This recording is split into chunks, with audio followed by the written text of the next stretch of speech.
पे सबसे पहला सेट नंबर 1 में अगर हम देखेंगे तो बिहार में सैनिक अभियान, देखिए ये क्वेश्चंस उसी बुक से है, लेकिन क्वेश्चंस में मैंने थोड़ा सा बदलाव करते हुए क्वेश्चंस और कुछ एक्सप्लेनेशन भी मैंने डाला है।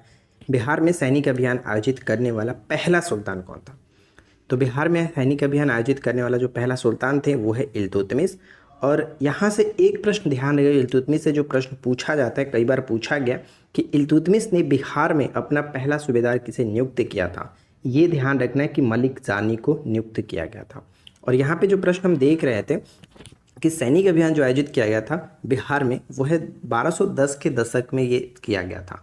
और उसी के बाद यहाँ पे 1225 में बंगाल पर भी आक्रमण किया गया इल्तुतमिश के द्वारा, राइट। तो पहला क्वेश्चन इंपॉर्टेंट है, इसे थोड़ा सा याद रखेंगे।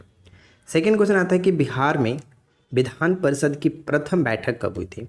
ये सभी क्वेश्चंस मोस्ट एक्सपेक्टेड रहेंगे, तो आपके आने वाले पेपर के लिए अच्छे से प्रिपरेशन करना है। तो बिहार में विधान परिषद की प्रथम बैठक जो होती है वो 20 जनवरी 1913 को होता है। 20 जनवरी 1913 को 1857 के विद्रोह की शुरुआत बिहार में कहाँ से हुई थी? तो 1857 की विद्रोह की शुरुआत बिहार में जो माना जाता है वो देवघर के रोहड़ी से स्टार्ट होता है 12 जून 1857 को। 12 जून 1857 को। अब ये विद्रोह आगे चल करके पटना सिटी में जो अंग्रेज़ों के विरुद्ध होता है, किसने प्रारंभ किया? तो वो है पीर अली। ठीक है, आपको पता ही है पीर अली के बारे में। और पटना में ये स्टार्ट हुआ था 3 जुलाई 1857 को। 3 जुलाई 1857 को, तो आपको याद रखना है, राइट। एक प्रश्न ये भी याद रखिएगा कि 1942 में जब भारत छोड़ो आंदोलन चल रहा था तो उस वक्त जयप्रकाश नारायण जो है इनको कैद कर लिया गया था। कैद करके मतलब बहुत सारे नेताओं को कैद किया गया था। तो इसमें जयप्रकाश जो नारायण जी हैं इनको किस जेल में रखा गया? हजारीबाग जेल में रखा गया था। आपको पता है लोटा विद्रोह बिहार में बहुत ज़्यादा फेमस है। 1857 के विद्रोह के कुछ वर्ष पहले ये हुआ था। लोटा विद्रोह में एक्चुअली हुआ ये था कि बिहार के मुजफ्फरपुर के जो सेंट्रल जेल में जो कैदी थे उनको पहले पीतल का लोटा दिया जाता था, लेकिन बाद में अंग्रेज़ों ने ये बंद करके उनको मिट्टी का लोटा देना स्टार्ट किया। इस वजह से इस विद्रोह को स्टार्ट किया और इसका नाम रखा गया लोटा विद्रोह। और इस विद्रोह के दमन के पश्चात उनको फिर से वापस से पीतल का लोटा मिला। तो ये जो विद्रोह हुआ था 14 मई 1855 को स्टार्ट हुआ था बिहार के मुजफ्फरपुर से, याद रखना, बिहार के मुजफ्फरपुर से, राइट। नेक्स्ट आता है कि बिहार के किस नवाब ने मुंगेर को राजधानी बनाया था? तो आपको पता है कि ये मीर कासिम थे, इन्होंने बिहार के मुंगेर को राजधानी बनाया था। नेक्स्ट आता है कि 1857 के विद्रोह के दौरान राजगीर में किसने नेतृत्व किया था? राजगीर में नेतृत्व किसने किया था?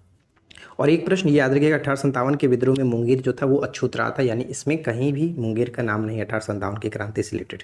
ठीक है, तो 1857 के विद्रोह में राजगीर से जो नेतृत्व किए थे वो है नामदार खान। ठीक है, नामदार खान। कांग्रेस के किस अधिवेशन में सर्वप्रथम बिहार के प्रतिनिधियों ने भाग लिया था? तो बिहार के प्रतिनिधियों ने दूसरे अधिवेशन में ही भाग ले लिया था, जो कि 1886 में जो दूसरा अधिवेशन होता है कलकत्ता के अधिवेशन में, तो 31 प्रतिनिधियों ने भाग लिया था। टोटल 31 प्रतिनिधियों ने भाग लिया था।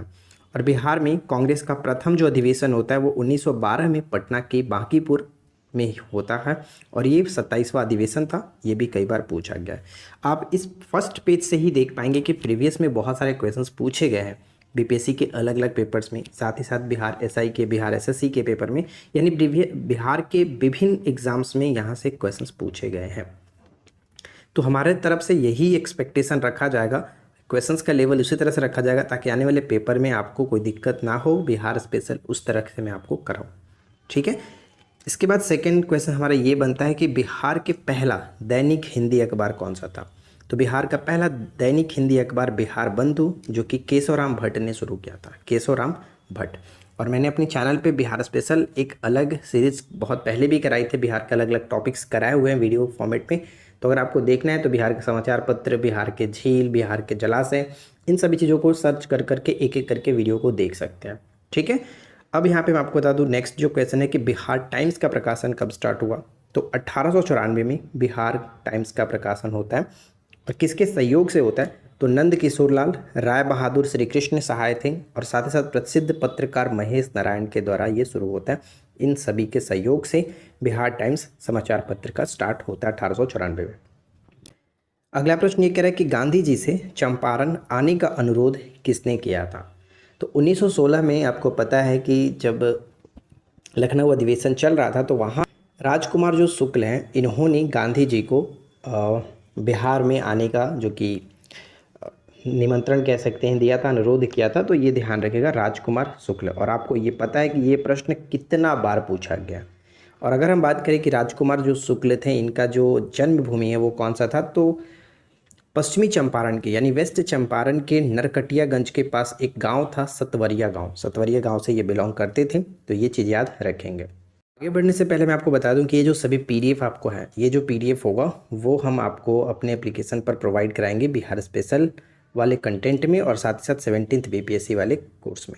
तो जो लोग अभी तक नहीं जुड़े हैं, जाकर के जुड़ सकते हैं, क्योंकि अभी फ़िलहाल ऑफ़र भी चल रहा है। आज तक ही ऑफ़र है, 1 सितंबर तक, जैसा कि आपको मैंने कम्युनिटी पोस्ट में डाला ही है कि 149 के साथ आप इस बैच को ज्वाइन कर। इसके किस अधिवेशन में चंपारण के नील किसानों और उनकी रैयतों के संबंध में जांच से संबंधित बिल पास हुआ था? तो 31वां अधिवेशन था जो कि लखनऊ में आयोजित किया गया था, ध्यान रखिएगा। नेक्स्ट आता है कि आज़ाद दस्ता। आज़ाद दस्ता जो है वो बिहार के किस आंदोलन से संबंधित है? तो आज़ाद दस्ता के बारे में हम जानते हैं, भारत छोड़ो आंदोलन 1942 से ये संबंध रखता है। ये पेपर में भी पूछा गया था। कांग्रेस के किस अधिवेशन में तेज बहादुर सप्रू द्वारा पृथक बिहार के समर्थन से प्रस्ताव लाया गया? पृथक बिहार के समर्थन का प्रस्ताव लाया गया था, तो दिसंबर 1911। दिसंबर 1911। अब आप कमेंट करके ये बताइएगा कि दिसंबर 1911 का जो अधिवेशन था, इसकी अध्यक्षता कौन कर रहे थे? इसके बाद नेक्स्ट प्रश्न आता है कि पटना में अनुशीलन समिति की एक शाखा की स्थापना किसने की थी? तो अनुशीलन समिति की एक शाखा की स्थापना 1913 में सचिंद्रनाथ सन्याल के द्वारा किया गया था। Sachindranath Sanyal. Operation man of India. Operation man of India किसे कहा जाता है? तो रवि सिन्हा को कहा जाता है। Operation man of India Ravi Sinha को कहा जाता है। और ये बिहार के भोजपुर ज़िले से संबंध थे, बिहार के भोजपुर ज़िले से संबंध रखते हैं। तो ये याद रखिएगा, इंपॉर्टेंट हो जाएगा। पटना में डच ईस्ट इंडिया कंपनी ने अपनी फैक्ट्री कहाँ स्थापित की थी? पटना में तो स्थापित की थी डच ईस्ट इंडिया कंपनी ने। कब किया था? तो 1932 में किया था। ये इंपॉर्टेंट रहेगा, ठीक है, 1932 में। चलिए आगे बढ़ते हैं। और इसके बाद नेक्स्ट जो प्रश्न आता है कि पटना युवक संघ की स्थापना कब हुई थी? तो पटना युवक संघ की स्थापना 1927 में किया गया था, मणिंद्र नारायण राय द्वारा। मणिंद्र नारायण राय द्वारा, ये भी मैंने यहाँ पे मेंशन किया हुआ है। कर्नाट भूषण की उपाधि किसने धारण की थी? तो कर्नाट भूषण की उपाधि नान्यदेव। और हम जानते हैं कि नान्यदेव जो थे वो कर्नाट वंश के संस्थापक माने जाते हैं। और बिहार के जब भी बीपीएससी पेपर होता है तो कर्नाट वंश से रिलेटेड क्वेश्चंस पूछा ही जाता है, कुछ ना कुछ जरूर पूछा जाएगा। तो कर्नाट वंश पर मेरा नोट्स भी अवेलेबल है, मैंने अपने यूट्यूब चैनल पे वीडियो भी प्रोवाइड करा है कर्नाट वंश से। और यहाँ पे भी थोड़ा सा मैंने लिख दिया है, जैसे कि कर्नाट वंश की जो राजधानी थी वो सिमरौनगढ़ थी, और मैथिली भाषा का विकास जो है वो इसी वंश के समय में हुआ था। कर्नाट वंश का अंतिम जो राजा थे वो हरि सिंह देव थे। तो ये बस मैंने संक्षिप्त में लिखा हुआ है 2-3 पॉइंट्स। और अगर आप पूरे अच्छे तरीके से पढ़ना चाहते हैं तो जो भी कोर्स में जुड़े हुए हैं आप वहाँ से पढ़ लीजिएगा, या फिर वीडियो हमारा सर्च कर लीजिएगा कर्नाट वंश। नेक्स्ट पॉइंट आता है कि एक पुस्तक लिखा गया था जिसका नाम था किसान क्या करे। किसान क्या करे पुस्तक के जो लेखक थे स्वामी सहजानंद सरस्वती, किसानों के नेता थे, आपको पता है, किसान आंदोलन से जुड़े हुए। नेक्स्ट आता है कि कर्नाट वंश के किस शासक के समय में पंजी प्रबंध का विकास हुआ था? तो सबसे पहले ये समझना जरूरी है कि पंजी प्रबंध क्या था। तो एक वंशावली को लिखित रूप से सुरक्षित रखने की एक पुरानी पद्धति हुआ करती जिसे नाम रखा गया था पंजी प्रबंध। और ये हरि सिंह देव जो कि कर्नाट वंश के अंतिम राजा थे, इनके समय में ये प्रारंभ हुआ था। बिहार में बक्सर का युद्ध कब हुआ? तो बिहार में बक्सर का युद्ध 22 अक्टूबर 1764, डेट के साथ याद रखेंगे, 22 अक्टूबर 1764 ये हुआ था। ब्रिटिश सेना जो थे हेक्टर मुनरो और साथ ही साथ शाह आलम द्वितीय, मीर कासिम और सुजाउद्दौला जो थे अवध के जो नवाब थे, इन तीनों ने संयुक्त सेना जो थी वो ब्रिटिश सेना हेक्टर मुनरो के नेतृत्व में जो युद्ध हुआ। तो ये याद रखेंगे, बिहार में बक्सर में हुआ था बक्सर का युद्ध 1764 में, 22 अक्टूबर 1764। नेक्स्ट आता है कि बिहार का बिहार का ही नहीं पूरे विश्व का पहला गणतंत्र स्थापित हुआ था वैशाली में, लिच्छवियों के द्वारा स्थापित किया गया था विश्व का पहला गणतंत्र वैशाली में। तो सबसे पहला प्रश्न आप देख पाएंगे कि नालंदा विश्वविद्यालय की स्थापना किसने की थी? और यहाँ पे जो प्रश्न है वो, इसमें से कुछ प्रश्न तो एग्जाम्स में कई बार रिपीट भी हुए हैं। तो देखिए नालंदा विश्वविद्यालय की स्थापना कुमारगुप्त के द्वारा की गई थी। तो ये चीज़ आपको पता भी होगा, याद रखना है, कुमारगुप्त के द्वारा। महावीर स्वामी के जन्म की बात करें तो इनका जो जन्म हुआ था, देखिए ऑप्शन में क्या होता है कि कभी कभी दोनों रहता है, कुंडग्राम और वैशाली दोनों रहता है। तो वैशाली के अंदर कुंडग्राम था, कुंडग्राम में इनका जन्म हुआ था। तो ऐसा नहीं कि आप वैशाली को टिक कर देना, अगर कुंडग्राम नहीं दिया गया तब वहाँ पे वैशाली को आप टिक करके आएंगे। तो ध्यान रखना ये चीज़। तो करेक्ट आंसर क्या होगा कि इनका जो जन्म हुआ था कुंडग्राम में हुआ था, वैशाली के कुंडग्राम में 540 ईसा पूर्व में, 540 ईसा पूर्व में। और इनकी जो मृत्यु होती है 72 वर्ष की आयु में राजगृह के समीप पावापुरी में 468 ईसा पूर्व में होता है। ठीक है, तो ये चीज़ याद रखेंगे। और ये आपको पता ही है कि महावीर स्वामी जो है वो अंतिम तीर्थकर के रूप में माने जाते हैं, यानी 24वें तीर्थकर के रूप में जाने जाते हैं।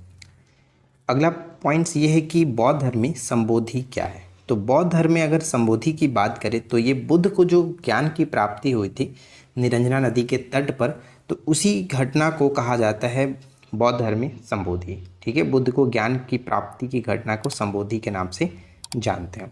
और आपको पता होगा महाभिनिष्क्रमण, महापरिनिर्वाण, ये सब क्या होता है, राइट। तो ये जो पॉइंट्स हैं इनको भी याद रखना है। नेक्स्ट आता है कि किस शासक के बारे में कहा गया है कि वह बाहर से तो मुसलमान था लेकिन अंदर से एक तरह से हिंदू था। ये किस शासक के बारे में कहा गया? वह बाहर से मुस्लिम था लेकिन अंदर से हिंदू था, तो वो शेरशाह के बारे में कहा जाता है, शेरशाह के बारे में कहते हैं। ठीक है, नेक्स्ट क्वेश्चन क्या बनता है? नेक्स्ट प्रश्न आता है कि माझी व्यवस्था जो है इसका संबंध किससे है? तो देखिए माझी व्यवस्था जो है इसका संबंध संथाल विद्रोह से था, संथाल विद्रोह। और माझी व्यवस्था की हम बात करें तो माझी परगना शासन व्यवस्था झारखंड के संथाल जनजाति की एक पारंपरिक शासन प्रणाली है, राइट। संथाल विद्रोह कब हुआ था? ये याद रखना है कि संथाल विद्रोह 1855-56 में किया गया था। 1855-56 में संथाल विद्रोह हुआ था, ये इंपॉर्टेंट पॉइंट रहने वाला है। नेक्स्ट प्रश्न आता है कि चंपारण के एक हिंदी पत्रकार थे जिनकी रचना थी प्रताप। ध्यान रखिएगा, वैसे अगर हम मॉडर्न हिस्ट्री की बात करते हैं तो प्रताप के बारे में पता है कि गणेश विद्यार्थी को माना जाता है, प्रताप के गणेश विद्यार्थी। लेकिन चंपारण में अगर हम बिहार की बात करें तो बिहार में चंपारण के एक हिंदी पत्रकार थे जिनकी रचना थी प्रताप। प्रताप के माध्यम से चंपारण के नील किसानों की दुर्दशा की ओर आकर्षित किया था। वो कौन थे? तो यहाँ पे ध्यान रखेंगे, उनका नाम है यहाँ पे पीर मोहम्मद मुनीस। ठीक है, पीर मोहम्मद मुनीस, इनकी रचना थी प्रताप, राइट। अगर आप लोगों को क्वेश्चन अच्छा लग रहा है, वीडियो पसंद आए तो प्लीज़ वीडियो को लाइक एंड शेयर ज़रूर करना। आप लोगों को पता ही होगा कि यार इस तरह का नोट्स तैयार करके पता है कि नशाबंदी आंदोलन, नशाबंदी आंदोलन डुमराव बिहार में हुआ था। इसकी शुरुआत कब हुई थी? तो 1920 में, 1920 में नशाबंदी आंदोलन। ठीक है, नेक्स्ट आता है कि असहयोग आंदोलन के दौरान बिहार में किसने काश्तकारों का नेतृत्व किया था? तो असहयोग आंदोलन भी जानते हैं कि ये 1920 की घटना है और उस वक्त बिहार में जो काश्तकारों का नेतृत्व किया गया था स्वामी विद्यानंद के द्वारा किया गया था, स्वामी विद्यानंद। ठीक है, 1932 में अस्पृश्यता निवारण जो सम्मेलन था, अस्पृश्यता निवारण सम्मेलन का आयोजन बिहार में अंजुमन इस्लामिया हॉल पटना में किया गया था। अंजुमन इस्लामिया हॉल पटना में 1932 में अस्पृश्यता निवारण सम्मेलन। अनेकावाद का सिद्धांत किसने दिया था? तो सबसे पहले तो ये चीज़ याद रखना है कि अनेकावाद जो है वो आपका जैन धर्म से संबंध रखता है। ठीक है, अनेकावाद जैन धर्म से। और इसमें क्या होता है कि महावीर जो थे, भगवान महावीर की शिक्षाओं को संकलित किया गया। किसके द्वारा? तो भगवान महावीर के जो शिष्य थे, सबसे सीनियर शिष्य के रूप में इनको माना जाता है गौतम स्वामी। ठीक है, गौतम स्वामी के द्वारा ये संकलित किया गया था और जिसका नाम है अनेकावाद का सिद्धांत। ठीक है, इसमें महावीर की शिक्षाओं को संकलित किया गया। अगला जो प्रश्न है मैथिल कोकिल। आपको पता होगा कि ये प्रश्न बहुत बार रिपीट हुआ है कि मैथिल कोकिल के नाम से किसे जानते हैं हम लोग? तो विद्यापति थे। ठीक है, मिथिला क्षेत्र से काफ़ी फेमस थे ये। तो मैथिल कोकिल के नाम से इनको जाना था विद्यापति। और इनकी जो प्रमुख रचनाएं हैं ये आपको याद रखना है। इनकी जो रचना थी कीर्तिलता, कीर्तिलता के साथ साथ कीर्ति पताका, ये दोनों रचनाओं को इन्होंने अवहट भाषा में लिखा है। अवहट एक तरह की भाषा है, उस भाषा में इन्होंने लिखा है। साथ ही साथ भू परिक्रमा, पुरुष परीक्षा, लिखनावली, ये सब इनकी ही रचना है विद्यापति की। चलिए इसके बाद हम नेक्स्ट क्वेश्चन की तरफ बढ़ते हैं। अगला प्रश्न आता है कि अखिल भारतीय किसान सभा का गठन कब किया गया। और एकदम वीवीआई प्रश्न रहने वाला है। अखिल भारतीय किसान सभा का जो गठन किया गया था वो 1936 11 अप्रैल 1936 को हुआ था लखनऊ अधिवेशन में। लखनऊ अधिवेशन 1936।